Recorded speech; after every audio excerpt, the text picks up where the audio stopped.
Selamat siang para netizen dimanapun kita berada. Salam inspirasi bagi kita semua. Wow, menarik ya terkait dengan hak angket selama ini. Dari kubu PDIP yaitu Pak Mahfud MD begitu kan ya, beri bocoran 101 halaman naskah hak angket. Ada soal bansos juga begitu kan. Bagaimana seorang Jokowi ya pertama cawe-cawe yang kuat masalah soal bansos, katanya 492 triliun ya bansos selama ini begitu kan.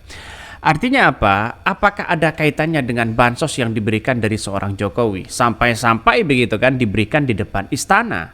Kenapa menteri ya sosial tidak dilibatkan di situ begitu kan? PDP pasti tahu di situ. Apalagi begitu kan dengar-dengar bahwa Pak Mahfud di belakang DPR ini semua, Pak Mahfud sudah memberikan masukan apa yang sebenarnya yang harus kita lakukan. Maka bukan tidak mungkin yang saya katakan tadi bahwa PDIP itu begitu kan ya tetap menggaungkan hak angket.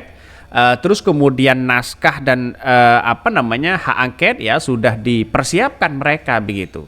Ini menarik sekali begitu dengan konteks hak angket ini. Maka saya katakan sejak awal bahwa kalau memang ini benar-benar terjadi, ya Jokowi bisa saja terpojok di situ. Jokowi bisa saja diseret ke pengadilan setelah lengser begitu. Kalau sekarang ya dampak kepada seorang Jokowi mungkin ya tidak bisa ngapa-ngapain ya. Kalau memang DPR ini tetap bergulir di situ setelah Pak Jokowi lengser, bukan tidak mungkin hak angket ini ya akan tetap punya dampak kepada seorang Jokowi. Hal angket ini tiada hentinya, bikin nilai negarawan capres dan capres malah merosot di bawah 6%. Bahkan ada yang mengatakan gas, jangan kasih kendor bapak-bapak, ibu-ibu pejuang demokrasi. Ada juga lagi yang berkomentar, aku pengen faktanya gimana sih hak angket itu? Kalau ribut melulu tapi nggak ada, susah katanya. Sudahlah, piye katanya begitu. Jadi dengan adanya hal-hal seperti ini banyak muncul spekulasi. Hak angket apa sih gunanya? Ada yang berbicara seperti itu. Ada lagi yang berbicara hak angket tidak ada gunanya. Hei, ya, hak angket itu tidak mungkin digunakan kalau tidak ada gunanya. Hak angket itu tidak mungkin diterbitkan di DPR, tidak kesediaan di DPR kalau tidak ada gunanya.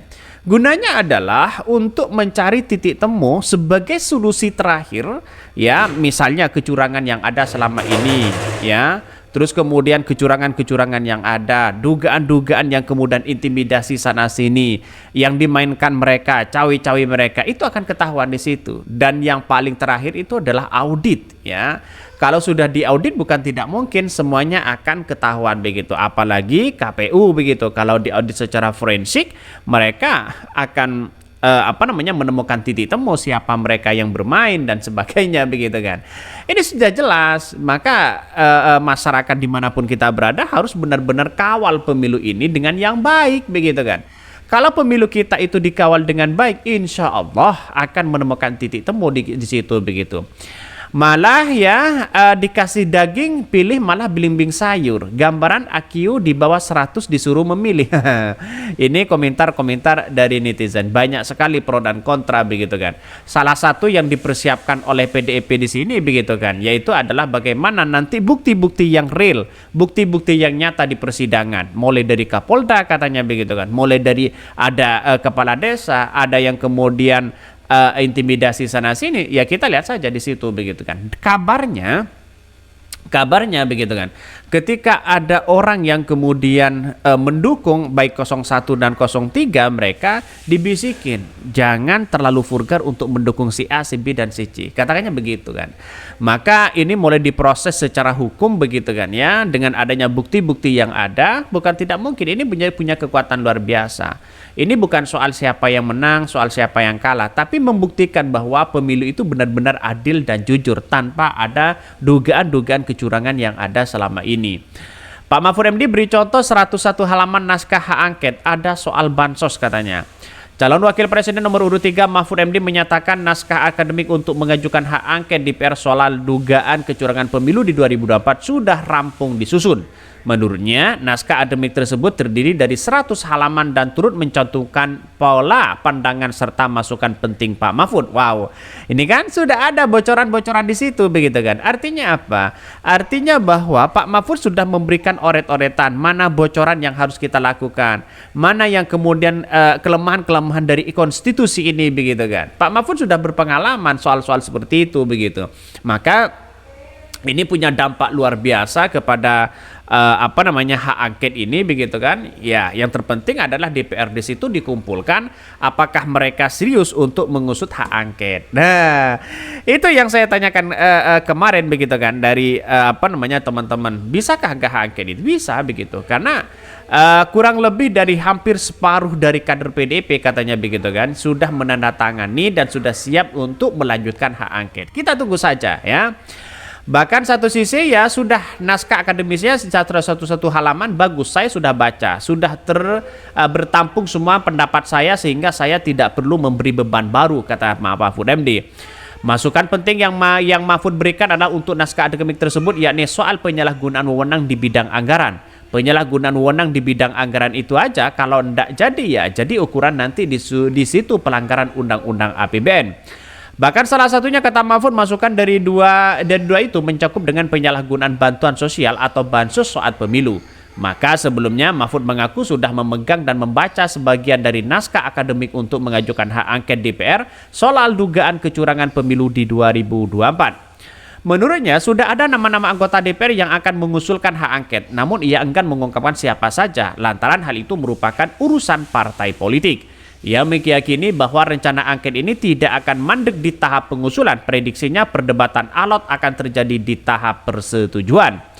Mahfud sebelumnya juga menjelaskan tidak ada kaitannya langsung antara hak angket dengan dugaan kecurangan pemilu dengan pemakzulan presiden. Ia berkata, diselidiki dalam hak angket adalah kebijakan pemerintah dalam pelaksanaan beberapa undang-undang, bukan pasangan calon maupun KPU. Nah, sudah jelas mereka begitu kan. Artinya apa? Pak Mahfud sudah memberikan bocoran siapa DPR yang akan mengusulkan itu begitu kan ya. Dan yang paling menariknya di sini adalah ini bukan soal pemakzulan Jokowi, bukan soal apa dan itu begitu kan. Tapi bisa saja ya berujung pemakzulan kalau Jokowi itu diseret ke pengadilan. Nah, itu bisa diadili. Jalan satu-satunya adalah bukan pemakzulan sebenarnya begitu kan ya. Hak angket itu tidak bisa memakzulkan seorang Jokowi. Tapi ya hak angket itu bisa Jokowi itu diseret ke pengadilan melalui apa? Setelah lengser nanti begitu kan.